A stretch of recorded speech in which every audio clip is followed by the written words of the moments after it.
You're listening to Agile Ideas, the podcast, hosted by Pmo. For anyone listening out there not having a good day, please know there is help out there. Do you wonder if others are dealing with the same project management challenges as you? Not sure where to turn for guidance and leadership? Office hours are in session as we discuss project management and PMOs with global leaders, hearing their story and learning their secrets to success. Our goal is to empower you and help you elevate your PMO and project management career to new heights. Welcome back to Project Management Office Hours with your host, PMO Joe. Welcome, everyone, to Project Management Office Hours. We're the #1 live project management radio show in the U.S., broadcasting to you from the Phoenix Business RadioX studios in Tempe, Arizona. I'm your host, PMO Joe, and for the next hour or so, we'll be talking project management and Agile and anxiety and a whole bunch of different topics with our special guest. Of course, we're coming to you at a special time this week as we have Fatima Abuchi joining us from Australia. So rather than asking her to be up in the middle of the night, we accommodate, of course, and try to make this a more hospitable time for her. Before we get into the show with Fatima, I just want to mention the PMO Leader community site has been creating such useful content. We are now into a rhythm. We're now producing every 15th of the month the Great Practices podcast, which is a fantastic episode hosted by John-C and Chris as they talk to PMO leaders around the world and get from them a great practice that they've picked up over the years, and they're willing to share that with all of you. We have the Spotlight on Thriving Services webinar series. They just had their first episode in September featuring the Pmo Squad, which was nice to be in the spotlight. And the next show will be coming up on October 21st. That will be a monthly show as well. So on the 21st of each month or around that time, you'll get a new spotlight on a service-related company. And also the certifications around the world.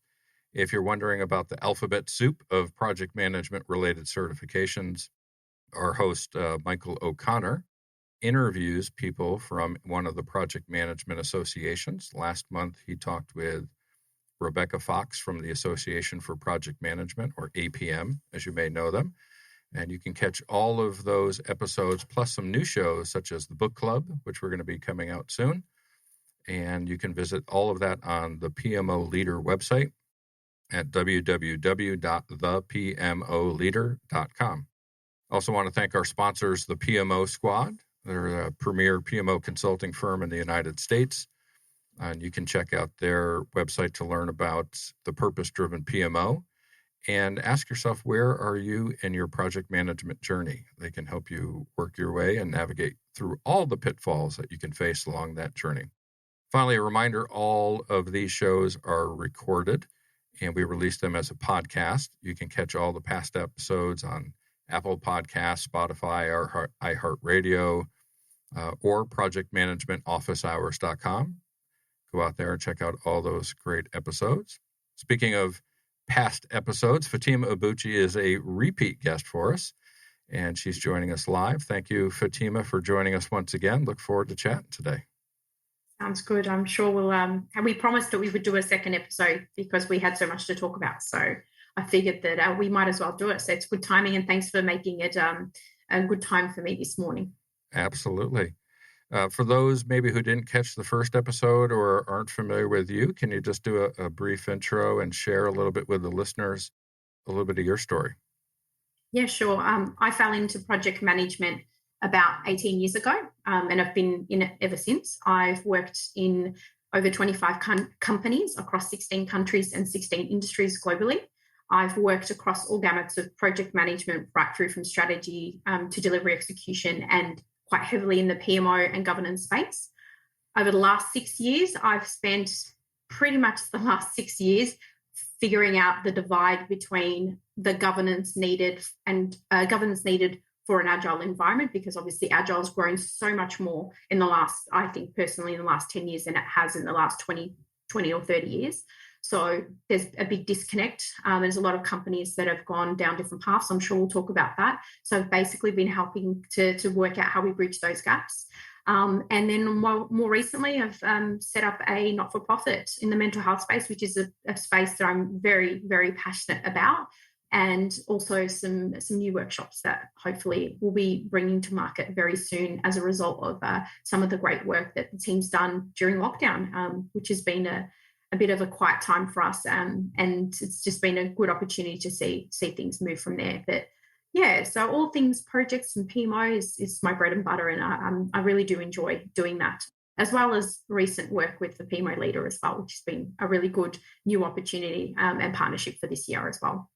Yeah, I was about to mention, in full disclosure for our audience, Fatima and I have gotten to know each other pretty well over the past, 6+ months, and we have formed a partnership so that the PMO leader is now a joint venture between the two of us, where we're collaborating to make sure that we bring an agnostic global community together, that we're not tied to a specific methodology or framework, but we're tied to the industry, right? We're tied to getting better.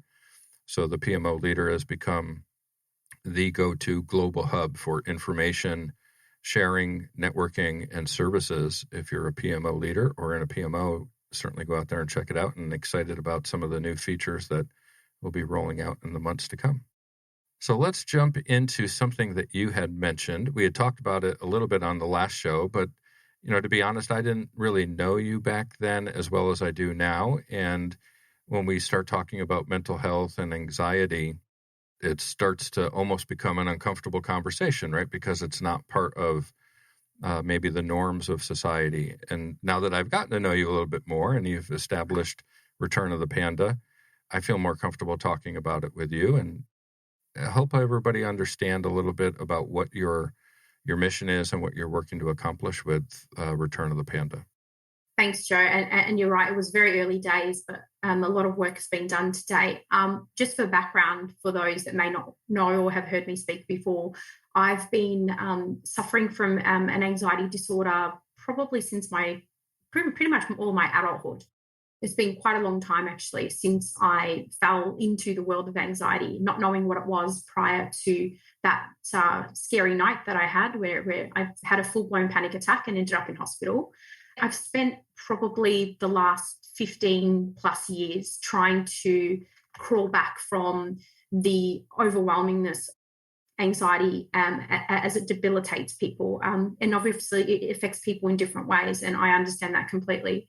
My anxiety is a bit of a general anxiety. And one of the things that I realized over the years is there's a lot of hard work and learning that I was fortunate to be part of, whether it's through having conversations with psychologists, whether it's through reading books that I might have found, whether it's through simple techniques, things that I've personally then taken and applied to my own life and have helped me. And since then, I've also helped others in my family as well.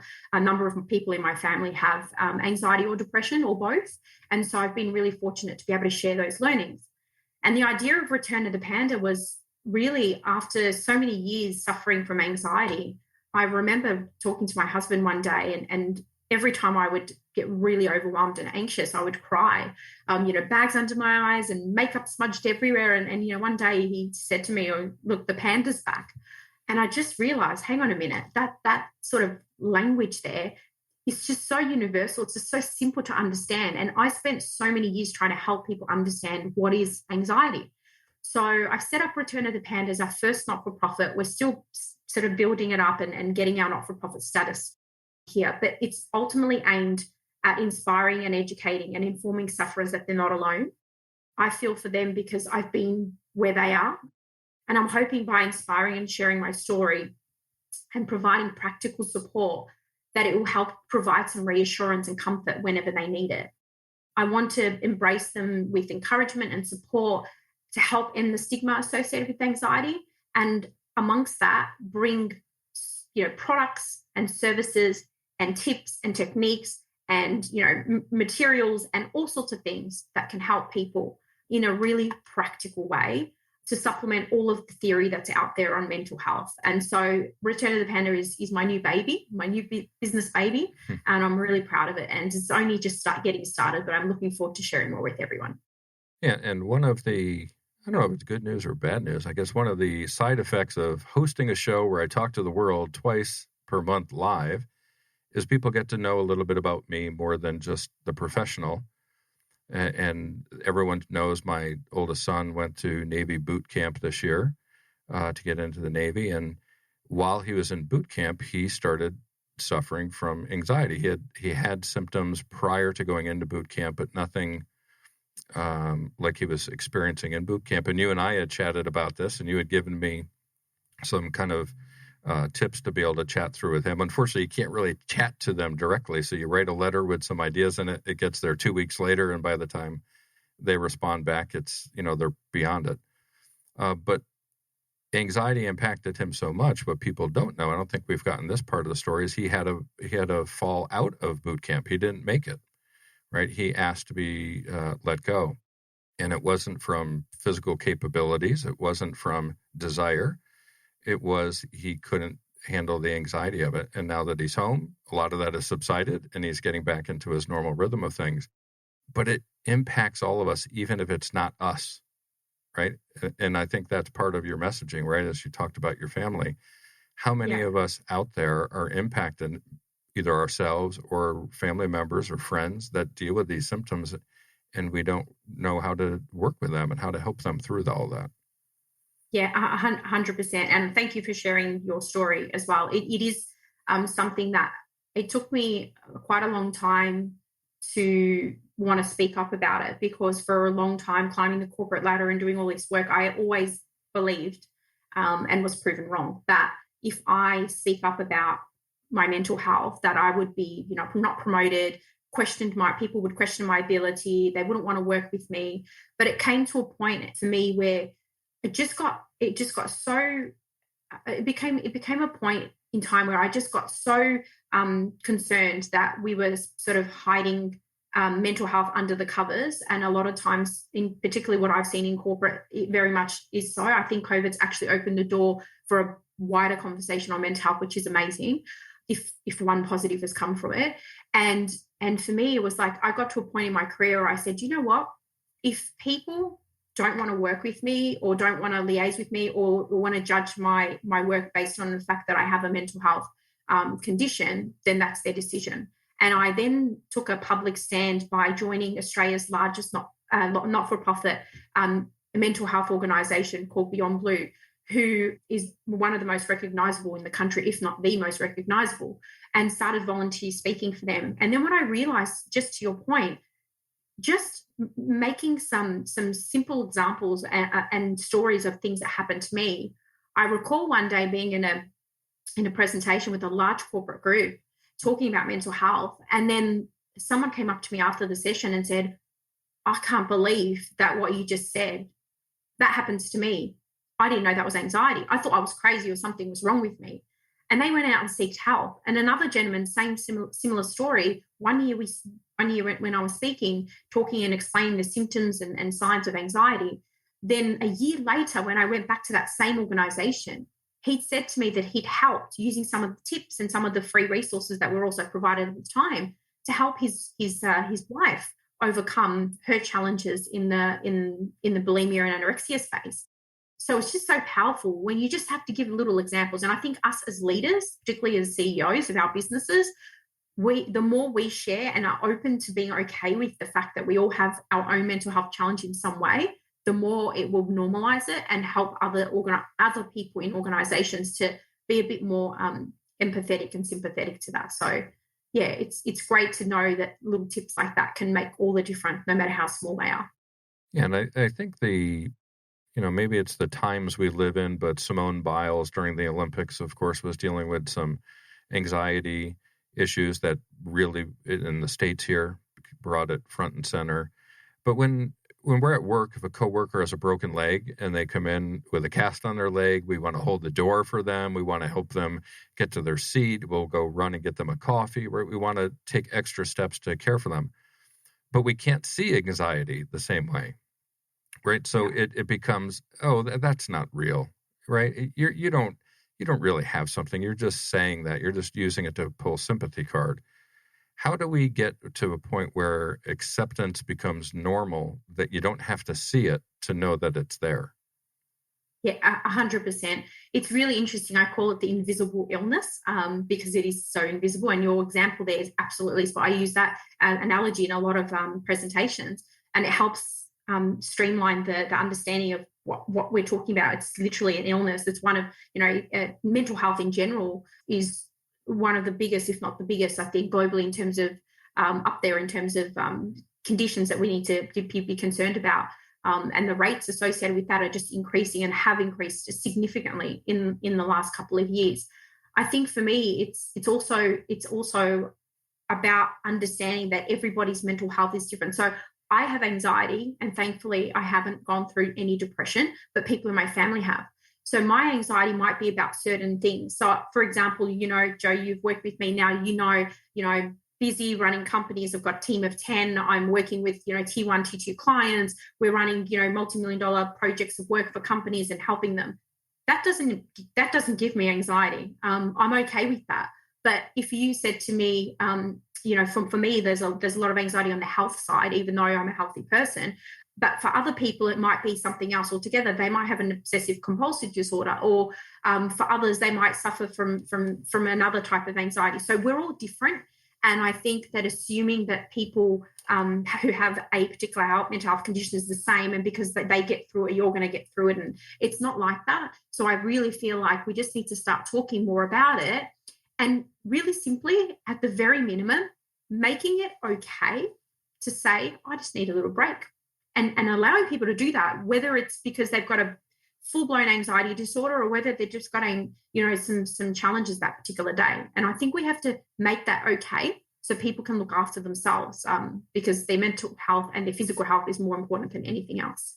Yeah, and I bet there's some people out there listening right now saying, enough about this already. It's a project management show. Why are we talking about anxiety and mental health and project management? Yeah. But I go back to discussions we've had with Ruth Pierce and Carol Osterwheel and Dr. Barbara Troutline and Josh Ramirez and Stephen Fulmer and many others where we've talked about projects are people, right? And if you as a PMO leader or a project manager don't understand the people on your team that you're working with and the way they're influenced, then you're not going to be maximizing your potential or your team's potential. And really, this is certainly it's beyond project management, of course, but it's also so important to project management. If we truly are going to be leaders of teams, then we have to be able to understand how to work with each of our teammates individually and the challenges that they may be dealing with, whether it's mental, physical, or professional. How do you connect those, the professional world of AMO and the nonprofit world of Return of the Panda and your personal experiences? Do they ever overlap and intermingle? And do people say, listen, you're a project management person, go back in the corner and don't preach to me about mental health. What do you know about that? Yeah, absolutely. I feel like they're completely interrelated in every sense of the word. Part of the reason why we also set up Return of the Panda is I do get asked from time to time by clients to help with that side of things and, helping uplift culture in an organization. People assume that culture is one thing or it's another. There's a whole realm of things that relates to that. And sometimes it is that people are challenged and struggling. I've seen so many teams in the last couple of years specifically that are absolutely drowning in work. They are overwhelmed. They are struggling beyond measure.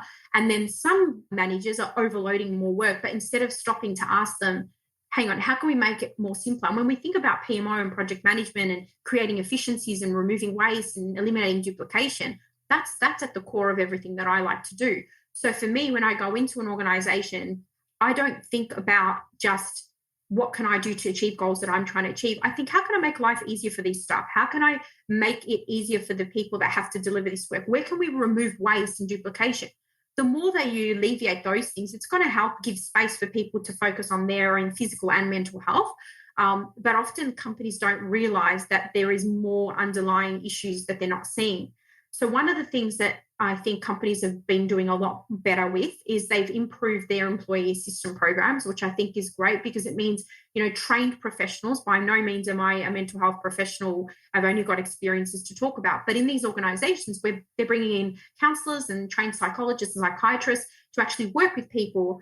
And I think for us as managers and as individuals, at the very minimum, if I can see some signs, if I can see someone struggling, sometimes I've had people open up to me about very serious physical conditions that they've had. As a consultant, to hear that, it's my duty to make sure that that person feels safe. And if that's maybe asking them to, go to a particular place, whether it's the employee assistance program or maybe referring them to a mental health hotline, whatever it might be, it's just being aware of that. And I think the two are completely intertwined. And I think you can't focus on just the business side of it without thinking about people's mental health. Because like you said, it's people at the end of the day.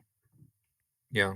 Thank you for all of that description. And we'll start digging into the PMO type stuff here in a second, but how can people learn more about the nonprofit and get involved if they'd like?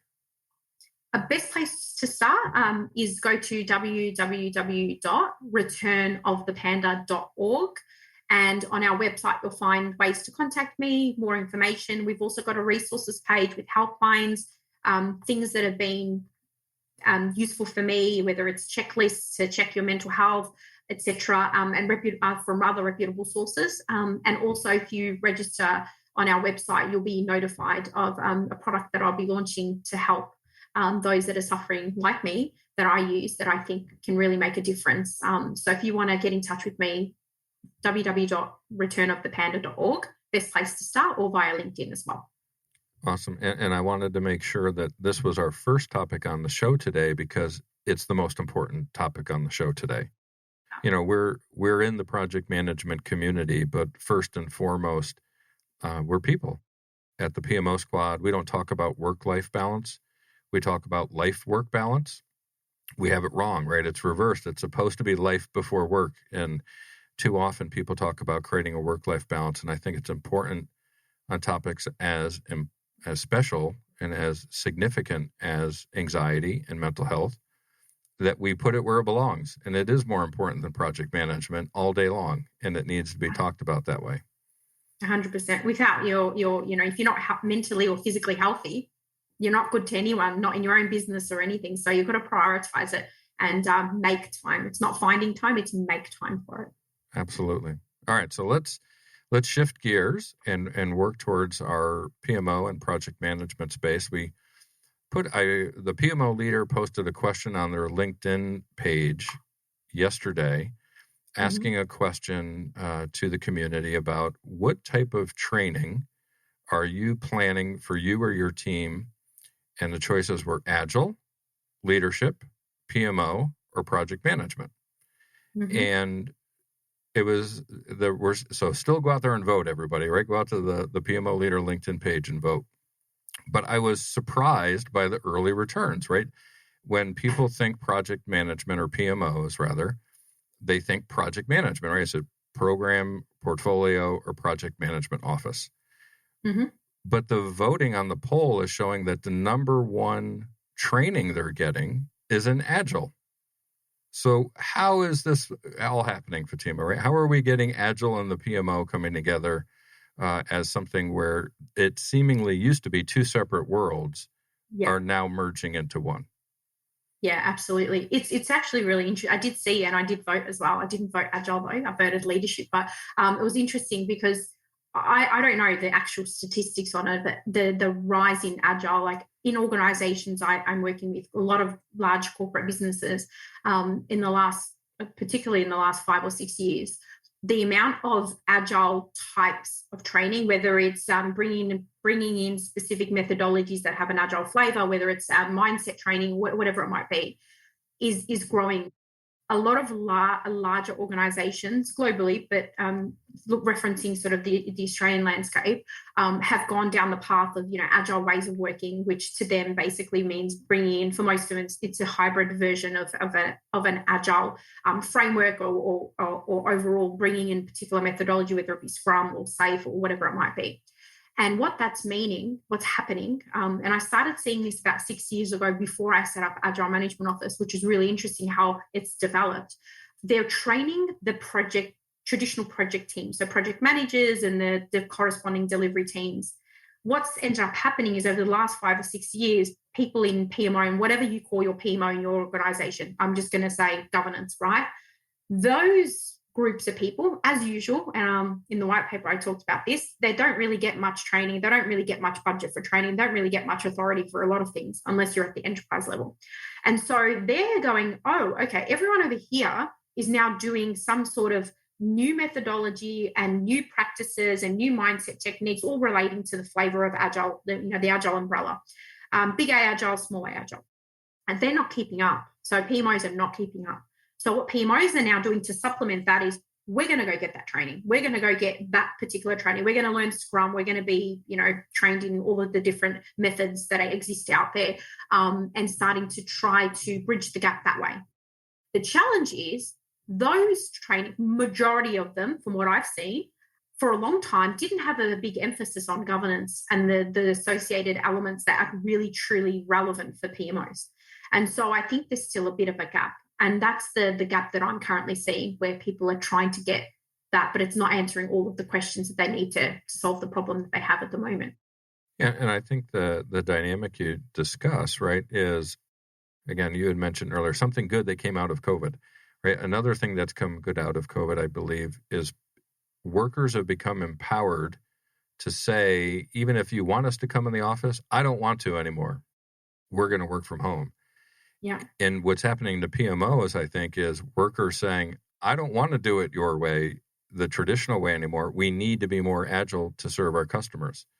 I think the marketplace is telling us that we have to be more agile. Doesn't mean we have to give up what is still necessary, but it certainly means maybe what is old is no longer right, and there must be a new way to be working. Yeah, 100%. It's the same here with people having choice now. I think, I don't know about for your market, but the market here is there's so much demand now for people, for staff. A lot of people, I don't think, are moving as much, especially because there's still some uncertainty. There's a lot of demand. So candidates have a lot more choice. They have a lot more options. And so it's a lot harder for clients. So they have to sort of accept and be supportive of the way that people want to work these days. And I think the way that people want to work is not just them as individuals, but as teams. How do we work? And we need to find ways to bridge the gap between what delivery does and the way that we need to still govern. People assume that in an agile environment, there's no governance and control. That's complete rubbish. The reason for that is, if you think about it, a bank's not going to turn off governance and controls just because we want to let the team self-steer and be autonomous. There's a disconnect between what we envisage is going to happen and what really happens. And I'm seeing that firsthand in a number of organizations, large organizations that have gone down that path. So I think we definitely need to be more flexible. We definitely need to change the way we work. PMOs need to change the way they work. What worked 10 years ago is not going to work for the next 10 years. And I've been trying to talk about that for 6 years. And now I've sort of been saying to people, we need to focus on capability. It's not about me as a PMO manager or you as a PMO manager or who you're hiring. It needs to be about the capability that we want to bring in and how we bridge that gap between the agile environment and the non-agile environment, because there's still a big divide.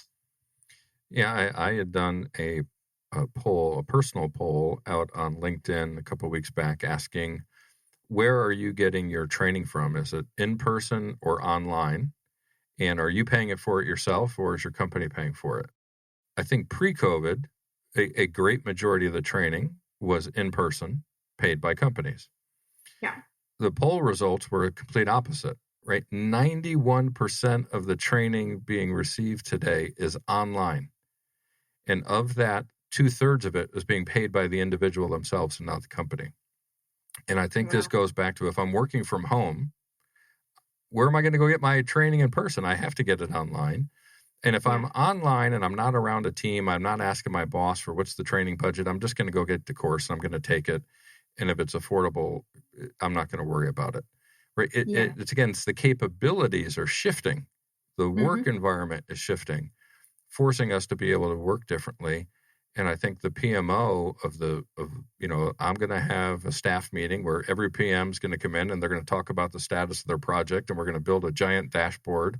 Can't do that anymore, right? Because we're all in a remote setting. So we're being forced to have a different set of capabilities to be able to deliver value back to our organizations differently. 100%. Yeah. I think, it's really interesting because you're right, with things being remote, that's definitely forced a shift and it's probably accelerated it. People, a lot of organizations didn't even have, technology that they were using to do, virtual meetings and things like that. They've had to elevate that and do a lot of projects to get some of that off the ground as well. I think for me, it's about focusing on how do we increase overall collaboration and productivity. From that perspective, we're working remotely, and we probably will for a little while yet. But still, it doesn't mean you don't have collaboration or productivity. We need to increase productivity more so, in fact, because you get less time with people and everyone's working different hours. It's for me, capabilities about incremental focus on the specific needs of the organization, that team, that delivery function at that point in time. It's about reducing risk, reducing duplication. It's helping the PMOs to help delivery teams stop pushing back on them, because we know that happens a lot as well. It's about being flexible. It's about, I basically say it's about putting agility into governance, not putting governance into agile. And to me, that's at the heart of it. And PMOs need to figure out how to do that. I feel like we have been practicing that for the last 6 years as a business and really gotten to a point where it now makes sense. And so next year, the first workshop around Agile and the PMO will kick off to cover a lot of the learnings that we've had, but we've delayed it because it's just so much that we've got to cram into it to really share those learnings and insights. You read my mind, because I was going to ask about the workshops. You had mentioned them at the beginning during your intro, and that seemed like a perfect time to ask it, and you mentioned it. So what's some of the detail? What can people expect from that workshop? So at the moment, the one that is happening right now that we're doing virtually is about project management for non-project managers. And that's really to help all of the peripheral functions that work with projects understand projects better, HR, finance, etc. And it's something that we're running online and virtually, and it's a series. So it's over a period of weeks and it can be flexible. The Agile and the PMO one is about helping PMOs that are ready to make a change and are looking to find ways to bridge the gaps, and the approach, and using the AMO method, the approach on how to do that. So it's not going to dictate you must do this and you must do that. It's more about what's the journey that you need to take to help bring your PMO on that Agile, I was going to say Agile train, but I don't want to confuse it with the release trains, but bring it on that Agile journey and help bring the business and bring the delivery teams on board that journey. And there's multiple modules. So we'll have probably about 6 to 8 modules at the moment. And it will cover everything from, let's just start off with what is Agile and what is out there that relates to Agile, whether it's the methodologies that people use when they're thinking about it, the mindset side, and all of the activities and behaviors across the different capabilities of PMO. So it's really very full on. And yeah, I think it's not going to be for everyone. I think some people that are not really willing to change the way that they've done something for 20 years probably won't like it. But if you're ready to be innovative and think about new things, I think it'll be really great. Yeah, I always enjoy going into clients and just ask, why do you do it that way? And the answer is, well, that's the way we've always done it. Yeah. Right. And it's like, well, I think now's the perfect time to stop doing it the way you've always done it. Right. I mean, obviously things are different. It can't be the same from 20, 15, 10 years ago. It's a new world. It's a new business. It's new customers. Everything else has evolved. Why hasn't your process? 100%. Even the PMOs themselves. I mean, what I did 15 years ago on the first PMO, there's obviously insights and lessons learned that I've taken along. But the PMO that I'm helping an organization at the moment, what I'm doing for them, one of the first questions I got asked by one of the managers is, so what kind of PMO are you putting in place for us? And I said, I don't know that yet. This was day one. I don't come in knowing, because then I'm ignoring their environment, their culture, their process, their current situation. What stage are they up to? We've got an ebook coming out that will talk about this a little bit more, but what stage are they up to? Have they ever heard of a PMO before? Or am I coming in and this is completely new to and it's been foreign to them? Or are they someone like a really large organization that's had so many, some great ones and maybe some not so great? So you've got to understand that before you can really make an assessment on what you're going to do. And any PMO that comes in and says, right, this is what I'm going to do after a couple of days, I would say that they're probably going to get it all wrong and not bring in that flexibility and agility that's needed for the new world. Yeah, PMO in a box is a nice slogan, right? But it's really impossible to do that, right? And there aren't two PMOs that are exactly the same. How can we have a product that's fit for everyone? Yeah, I agree with you. And I think there probably was a period of time, even I thought PMO in a box, using that analogy was something that made sense. I mean, obviously that was my naivety, and I've definitely now have worked, in so many places. I'm going, wow, this is so different, industry different, country different. So the way that sort of I've been going about it now is, as I said, about capabilities. It's about bridging the company's gaps using capabilities. It's about helping them to identify what they need, what capability they need, and then using the framework to actually roll out based on co-creating a roadmap with them.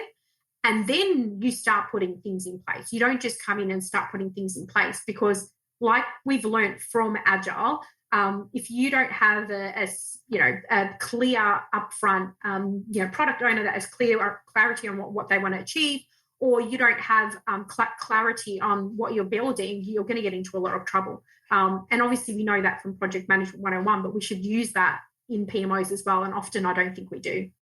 All right, I'm going to throw an oddball topic off at you here now. You had published, I don't know, maybe a few months back, that you were starting up swimming lessons. Yes. How did that go? At one point, I know you were posting updates. I didn't see the conclusion. You may have already published this, and maybe I'm late to the party. But how did it progress? How did it go for you? So I'll tell you that I'll start at the end. It's on pause because we have such strict lockdown laws that they were not allowed to continue with them. Right. But if I take you to the start, the reason I started swimming lessons is because I nearly drowned in high school. In our Olympic swim, I think it was Olympic-sized swimming pool. And the bloke was completely terrified of water ever since then. We never could afford swimming lessons growing up, so that was something that we never did. But during the journey, I've tried many times in my adult life to do swimming lessons, and I've never been able to get there. But more recently, I realized it was a mindset shift. And when I realized it was the mindset that was holding me back, the fear, the anxiety, and the mindset, I was able to actually get really good. And I think I've improved to a point where if you threw me in the deep end, I probably could survive, unlike in high school where I nearly drowned. Yeah, I can't remember the reference, but I saw something recently. There was a young girl who was getting swimming lessons, and they had progressed to the point where she was going to have to swim underwater. And she was fighting it, right? Telling her parents, I can't go. It's it. I'm done. Not going to do it. So the mom said, all right, that's fine. I understand. We're around Halloween time. Let's do some bobbing for apples. And they got a big tub, filled it up with water, put the apples in there. And she was going down. She was grabbing the apples with her face and come out. And mom said, you did it. She said, what? She goes, yeah, I got an apple. I said, no, you put your face in the water. This is no different than being able to swim underwater. And the only difference was the mindset shift, right? It went from something enjoyable versus something she was dreading. And I think you spoke to the mindset shift. I want everybody to understand how powerful the mind can be, right? As a barrier, but also as something that can motivate and drive us as well. And our employees in the workplace and the people you need to get on the bus so that you can make the change that your project or PMO is making for the organization. It's the mindset. So I love that story. I can resonate with it quite well, but you have to also be aware that it is the mindset. You have to go, now I understand. And it took me a long time, most of my life, to have that connecting sort of point. But with, going back to the anxiety side of things, and the biggest path to overcoming that significantly for me was around education, so understanding it like we would any other topic you want to learn about, but also the mindset and the belief that you can get better or you can achieve more. So 100% all about mindset. Well, hopefully as your country gets closer to opening up and you get back to swimming lessons, I want to know how it wraps up, right? I want to find out how it goes. Well, if you don't hear from me, you'll know I probably drowned. Look, I promise I'm still fearful of the beach, so I probably won't go that extent. I like swimming pools, so I'll stick to the swimming pool, but I'll keep you posted for sure. It's every time I think of beach in Australia, I think of Steve Irwin and his family and everything, the guy who was least afraid of it, and he ended up obviously having a tragic accident. So, stay away from the beach if you're not comfortable there, right? Definitely not. No. So the PMO leader, right? We're partners in this. We're trying to promote and create a global community. What can you share with listeners as to why it's something that they should be interested in and go check out, and where they can get value about it? I think the thing that I'll probably start with is the fact that it's been about 6 years that I've been in business, and I've not really ever considered partnering with anyone or anything, because not that there's not good ideas out there, but when you partner, you want to actually believe in what it is that you're actually partnering with, and you want to know that you can add value. And I think what I really like about the PMO leader not only is the membership free, and this may sound like a sales pitch, but it's completely not. But the fact that right now, the thing I love is we've got a book club that will tell you about what people are reading that is going to help you. I think mine's being featured soon, which is exciting, or the white paper. Two, you've got a podcast series with different people. You've got this, the thing that I'm looking forward to is having somewhere which tells you all the certifications from all the different providers, as opposed to being, we're just selling this provider, or we're selling this method, or we're selling this book, or we're selling, it's not like Joe, you and I just selling, we're selling our workshops and our methods and that's it. No. Every methodology that exists is welcome to be part of this. So I kind of see it as like a central hub of information for people. And to me, that's exciting, because I feel like, and I try to be an educator, learning lessons and then sharing those to people, either don't make those mistakes or maybe teach me something from something I've learned. So I think the PMO leader brings all of that together. And I think the part of it that's really powerful is PMOs now more than ever are being called upon, which is very different to a few years ago, to be leaders. And so how do we do that? And that's what I think we're trying to help people see. And it's so multicultural. We've got how many ambassadors do we have at the moment? I think we're over 40 ambassadors. I probably should know that number, but that's a good guess, I think.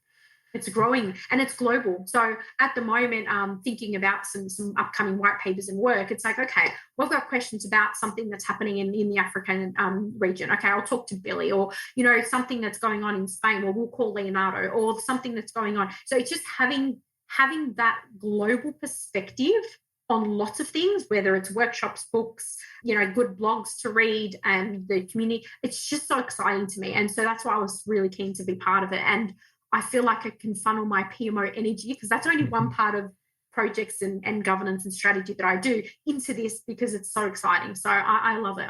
I actually love being part of it. Yeah, and that PMO leader officially launched on April 2nd, so it's still pretty new. Yeah. We're closing in on 700 members, which is amazing, from over, I think it's now close to 70 countries. Membership is free. We have our own podcast. We have multiple webinar series. We've got technology vendors that are supporting it, the community financially. It's free, so it's a resource easily accessible for everybody. It's really great to be able to see the community come together and rally around the industry, right? Not around, hey, why does your certification cost so much? We don't have a certification, right? We're not selling that. It's just an opportunity to, again, get knowledge, share and exchange information, get learning, and to be able to get services if I want them, right? It's amazing how that can be responded. And having a pulse on what's going on in regions and countries, which I think is exciting, because I'd love to travel to every country in the world and find out what exists, if anything, on PMO and project management. but I can't. I don't have that opportunity, right? It would take a really long time. So having that, I think, is so great. And I think the thing that also is really exciting is if you think about the work that we've done in the last 6 to 12 months, or from when you originally had the idea to where we are now, we've got little squads in all of these different regions and doing, we've got a book club squad. So we're actually building it in an agile way. We've got a, iterative plan of releases and the things that we're trying to develop. We're getting feedback and releasing, We're doing a lot of those things. So we're applying agile mindset. We're applying big A agile, small A agile. And I think for a PMO community to do that is just one step closer to them really understanding that delivery space better and being a lot more valuable for organizations where maybe they are not so much. Yeah, another item that I received recently that to help me know that it's being successful is we've had 3 separate PMI chapters reach out to us asking to partner with us because they don't have services for PMO leaders within their chapters, because PMI really focuses on the individual. Yeah. And they're not from the U.S. They're not from Australia. There's one from the Middle East, there's one from Europe, and there's another one in Asia. And until we have those partnership or collaborative agreements signed, I don't want to mention anything, but that is so refreshing to know that there's people reaching out to us now, not just to become a member, but saying, how can our chapter collaborate with you as an organization to be able to benefit our membership? And that is what's really empowering to me, to be able to see the reaction within the industry. Yeah, I think that's, it's incredible, and it's such a short period of time. I would like to circle back onto the leadership side of this, and I think something that might be really interesting is, I feel like, I don't know about you, you've probably been in PMO longer than I have, but in my experience at the beginning of the sort of my experience 18 years ago, PMO was really bad, like there wasn't much going on. It was very light touch. It then accelerated, and I saw quite a growth to it. Then probably I'd say in the last maybe 6 to 9 years, I would say that there was starting to be a shift away from PMOs, and I saw PMOs being shut down in droves. I saw people going, we don't need them. We're about to do Agile. We don't need them. And then I would say in the last 3 years, I'm seeing such a prominence of, if you just look on, job boards, famous job boards, how many jobs there are for PMOs globally, it is absolutely mind-blowing. I think at one point, maybe last year, maybe it was a couple of years ago, I counted, there were so many, I couldn't believe globally. I think there might have been 650 globally, I think, on LinkedIn when I checked, maybe it was a couple of years ago. So I'm seeing like a significant rise now in demand for PMO. But if we don't get the PMO agile mindset, that bit right, PMOs are going to probably get themselves unstuck, and we don't want that. So I think we need to think about things from a capability perspective, not about, I'm a PMO manager that does this way, and yes, the skills are great, but we have to steer the ship, not feel like we own the ship. But I wanted to see what's your thoughts on your view of that? Yeah, we've seen, I think, organizations start to come around with it, and they didn't. There's a disconnect between the PMO and executive leadership. And executive leadership started saying, I need somebody to help me deliver strategy. And the discussion started coming out about SROs and Strategy Realization Office. And a lot of PMO leaders raised their hand and said, hey, that's called the PMO. You just didn't know we existed. And then a lot of executives said, hey, we're investing in this PMO, but what we need is value. We need to make sure that if we budgeted $2 million for projects next year, that we're supposed to give us a return on investment of $20 million, that we're getting the value from those projects. So let's create a value management office. And the PMOs raised their hand and said, hey, we already exist. We're over here. You just didn't know it. Yeah. So I think what's happened is, in this more dynamic, transparent, open digital world we live in, executives are asking for what we delivered all along. And that awareness for the need has given rise to PMOs to have access that they didn't have previously to leadership. Mm-hmm. The challenge now for PMOs is that they have to have leaders who are able to have discussions at that level. And too often it's PMs being promoted to PMO leaders who were never educated on how to become leaders. So the next great challenge, I think you're right, is there's a greater awareness and exposure for PMOs to have visibility and impact. The challenge now, will we rise to the occasion and be able to deliver?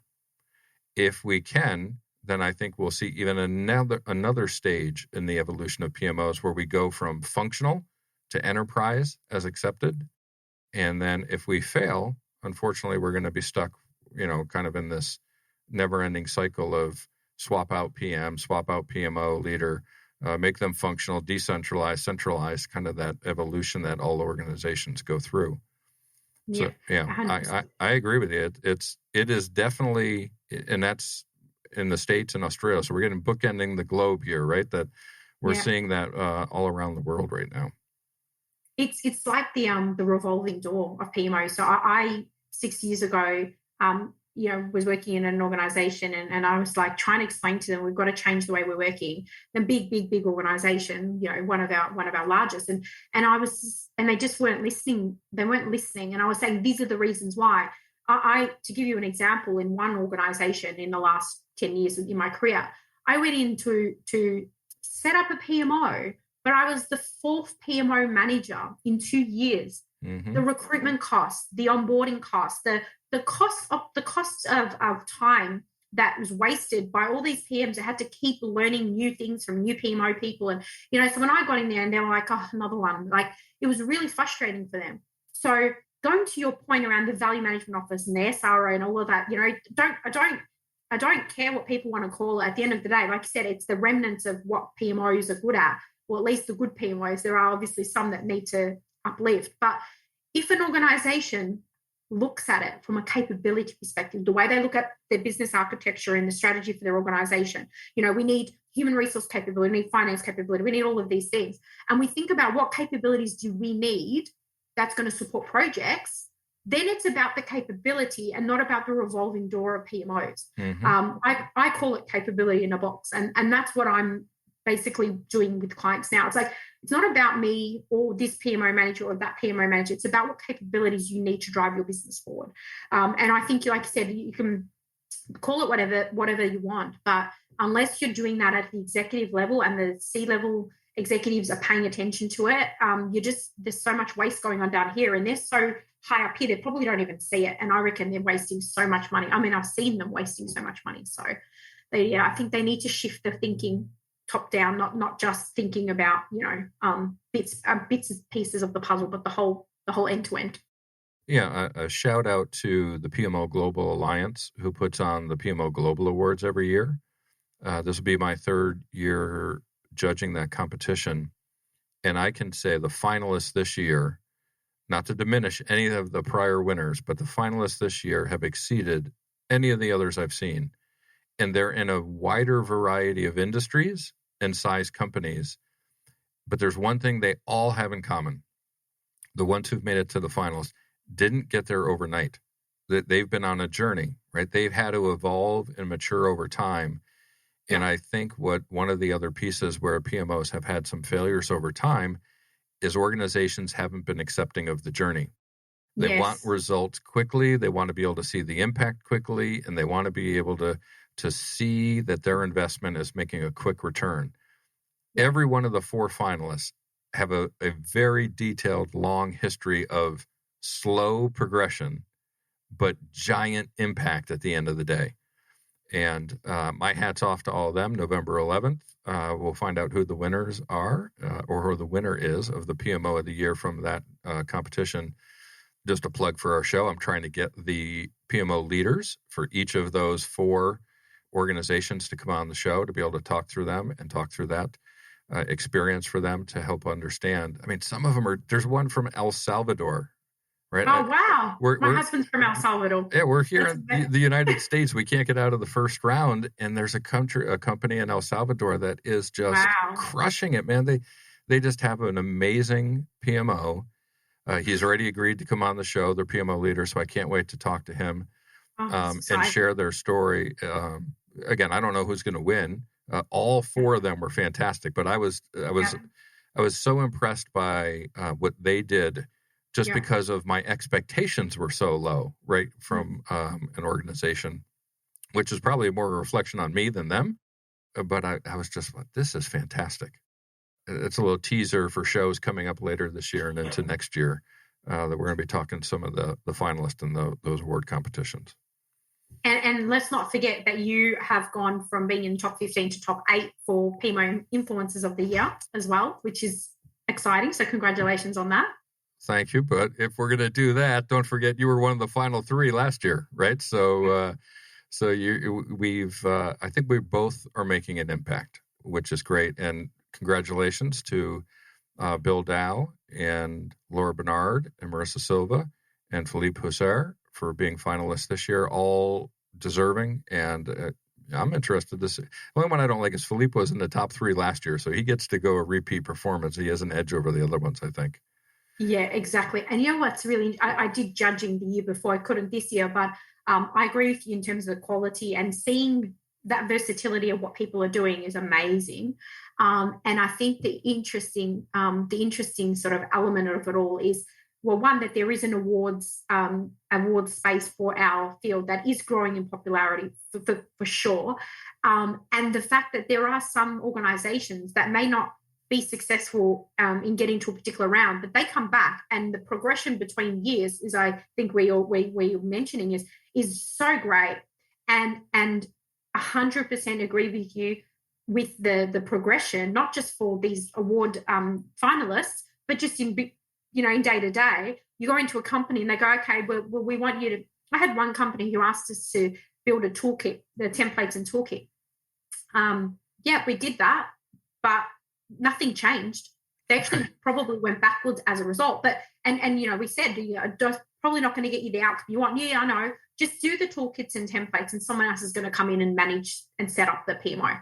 And it wasn't successful. It actually was really hard, because building those in isolation of customers is always going to be a recipe for disaster. So again, if we looked at what capabilities they want and incrementally introduced that would have been better. But yeah, it's so great seeing progression. And I think you're right. Like, it's a long journey, just like anything else in an organization when you're setting up anything new. So hopefully there's a bit more of that, but I'm looking forward to seeing who wins. Yeah, I always talk to our clients about, I ask, do you have children? And they say, yes. And I say, okay, do you have any teens? And they say, yes. And I said, do you want them to be adults? And they say, yes. And I said, you want them to mature faster than they're capable of, right? And it's the same with organizations, right? You can't just wish that you were more mature. It takes time. Maturity is an evolution. It doesn't happen because you want it. It actually takes time. 100%. Look, I love this conversation, because I everything we're saying is completely in sync, I feel, because obviously we've had the last 6 months working together, and obviously PMO leader and what we're trying to do there. But just that analogy there, I love it. First of all, I just want to say I don't have teenage kids, but I just love that. But I think the journey thing as well is the journey is so we can stick. That's why. That's right. It's like if you go around the world in 24 hours because there's some magic thing that lets you do that. Nothing's going to stick in terms of memories and experiences and things you touch and feel and see and people you meet. If you do that in 365 days, it will stick. And so that's why I think people that don't understand PMO are trying to drive it. And I think sometimes that's because of where it reports into. And sometimes I think the wrong person is probably put into the role. Like you said, they're not given enough support, or they don't have the right background. And there's an assumption that they'll get it done, and then it fails, and then the company's back at square one. So it's like, let's think about it in capability. Let's stop thinking about the individuals themselves. They're part of the solution. So lots of great lessons and discussions today, right? Capabilities to drive our performance in PMOs, and use the capabilities as opposed to relying on people to be able to muscle their way through things. Being able to talk about the PMO leader in our industry and what's going on, and most importantly, again, becoming comfortable with mental health and anxiety, and going out to visit the Return of the Panda website to learn more about how you can learn, increase our awareness, and then also participate if need be as well. So thanks, Fatima, for joining us once again. Another fantastic discussion that the time goes by too quickly, and we could have kept going, I'm sure. what's any parting shots, or how can people get in touch with you? Any last things to share with the audience? Yeah, probably just if you're not following me on LinkedIn, I'm sure the name's going to be in the post, but please do so, because I share a lot of free content quite regularly, inspiring posts or thoughts or ebooks, checklists, etc., whatever it might be. But if you connect with me on LinkedIn and your organization wants to know about the workshops that we've got coming up and actually personalizing them to your industry and your organization specifically, and done in a really agile way, I'd be happy to chat with them as well.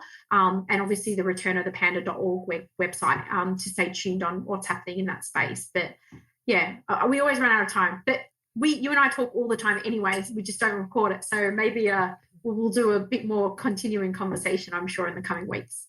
Absolutely. So thank you, Fatima. Thank you, of course, to all of our listeners. And be sure to go out to projectmanagementofficehours.com. We just updated our website. So if you go out there and get an error, clear your cache and go back out and try it again, because we did a redirect. So you might have lost the site that way. But make sure you go out there. You get to see all of our past shows. I think we're up to 90 episodes now over 4 years, 40 million plays and downloads. And we've got some great guests coming up as well. Ricardo Vargas will be joining us next. We're going to be talking about the Citizen Developer Program with Sam Sibley and Matt Hubbard that PMI has put together. Chris Ronzio from Trainual is going to come on and talk about playbooks and give us more information about that. And then we're going to be talking to the PMO of the Year finalists and talking about some of them to get them organized for the end of the year and into next year. So lots of great guests coming up, lots of great discussions. Also a reminder that we are live, but we do record. So go on out and subscribe to Project Management Office Hours on your favorite podcast platforms such as Apple Podcast, iHeartRadio, Google Play, Spotify, Spreaker, etc. Of course, thank you to our sponsors, the Pmo Squad and the PMO Leader. Be sure to go out and visit their sites to learn more about the services you can get and all of the great free membership opportunities and content on the PMO Leader site. That's it for now. Office hours are closed. Until next time, I'm PMO Joe, and you've been listening to Project Management Office Hours. Thanks for listening to another episode of Project Management Office Hours with PMO Joe. You're not alone in your project management journey. We're here to help you achieve your goals. Subscribe to Project Management Office Hours on your favorite podcast platform to catch all of our episodes and hear industry leaders share their story and secrets to success. Thank you for listening to this podcast. We welcome any feedback. Please let us know by going to www.agilemanagementoffice.com/Agile Ideas. You can also find us on most social media channels by searching Agile Ideas or follow me on LinkedIn. Thank you for listening. Please share or rate this if you enjoyed it. I hope you've been able to learn, feel, think, or be inspired today. Until next time, what's your Agile idea?